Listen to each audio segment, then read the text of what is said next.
multiple bills have been filed in the Texas legislature that are considered to be anti-drag show. The goal is to make it illegal for a bar or a restaurant to host a drag show unless it's classified as sexually oriented business. Members of Houston's local LGBTQ community are fighting back this weekend with a Drag Out the Hate rally. Joining me now here on The Factor Uncensored, my guests, Act Out HTX, Salvador Salas, Mark Meave, Lydia Tinsley, and drag queen Kiki Dion Van Ware.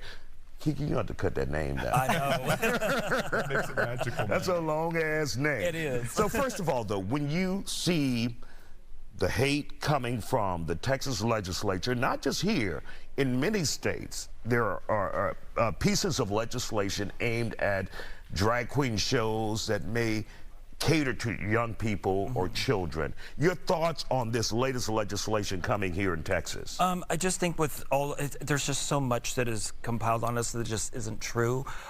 We really, especially me, when I have young kids that are coming to my shows, I make sure that show is censored for them. That way it's tailored to them. That way they know that it's going to be a safe environment, that nothing bad is going to happen. Most of my shows, we don't have kids at them, but I mean, when I know that there's going to be kids there, I make sure that it is PG for them. And Lydia, for those, and recently we did it maybe last year, and there was some video, I think maybe in either Minnesota or Dallas, where there was a drag queen story time, but there was a drag queen who came out in a bikini with little bitty kids and kind of like getting provocative with the kids. Provocative with the children? Yeah, or like yeah. Provocative in the environment of children? Kissing on the kids. I haven't seen the video. Yeah. So just take my word for it. I would I trust mislead you, Isaiah. So for those who say that went too far, what would you tell those performers out there? Well, I can't speak for all performers. I know that drag is a long-standing art form and one of the most versatile and lucrative art forms. I mean, we have such historic drag queens from Texas all over, so I know that it has a lot of value. Unfortunately, with every art form that becomes very, very big, you know, there are different interpretations of how people will use that art form. And that sounds like something that I personally wouldn't do. Then again, I don't do drag. But then that's not the majority also, though, I do from not what you believe know. that. Absolutely not. No. I think a majority of drag queens put on performances probably at nighttime, right? Yeah. But then the ones that are interacting with their communities at schools and at community events during the daytime with children present aren't doing that kind of behavior. And Mark and Salvador, both of you can weigh in on this. What do you think lawmakers are afraid of, specifically conservatives in these cases? You know, unfortunately, I do feel, Isaiah, that it's just, I feel like the entire premise of all of these legislation and all these bills, it's just kind of stemming from misunderstanding, from beliefs, personal beliefs and opinions. Even fear. I think fear drives a lot of behavior. And the whole point of this rally is to invite people to actually see it and to be based in love and to be based in acceptance. You know, not the fear, not the hate. You know, drag out the hate. Let's just focus on love and really accepting and learning from each other. And Kiki, do you think there's a possibility that this could be about clout? A lot of people want publicity.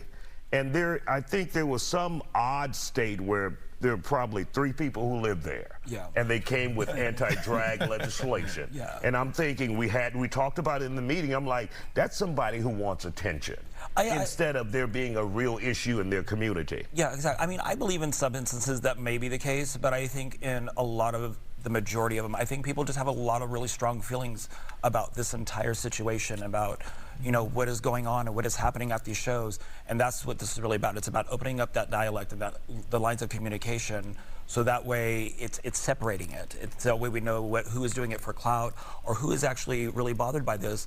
So that way, like, people like me can be the middle person and be like, invite these people, come and see our shows, come and have a conversation with us, so that way we're canceling out all the middle stuff. I think a lot of legislators are also doing this for clout in their own right. You know, there's an issue that they're portraying drag queens and transgender people as these monsters, when in actuality it's just a narrative they're peddling to gain support from people who were never threatened in the first place.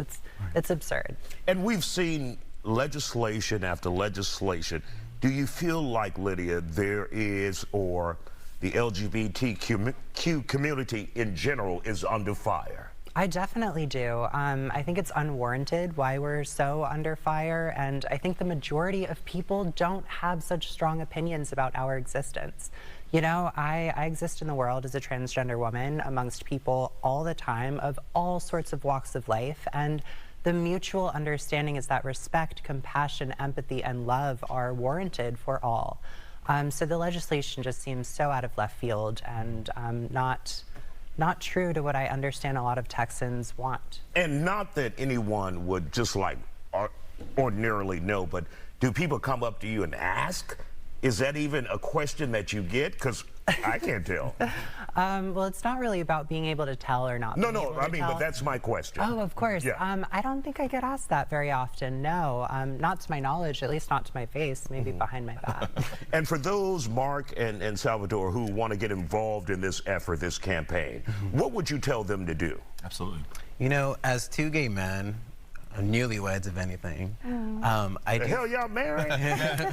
Tell nobody. I do feel that we just want to raise awareness and spread education, because our mission for our organization is just to put an end to unethical opinions and beliefs into becoming laws. And, you know, all of that information that legislation and bills are spreading, it just seems just coming from a core of hate and misunderstanding. So just going out there and supporting your community is just all what we really need to do, and spread love. And loving your community. You may not be a drag queen, you may not be a transgender human, but if you identify LGBTQI+, stand with your community. Be visible with your community. Care enough about your drag siblings to make an effort. All right. We want to thank you all for joining us here on The Factor Uncensored. Kiki, cut that name down. We'll be back with more Factor in just a moment.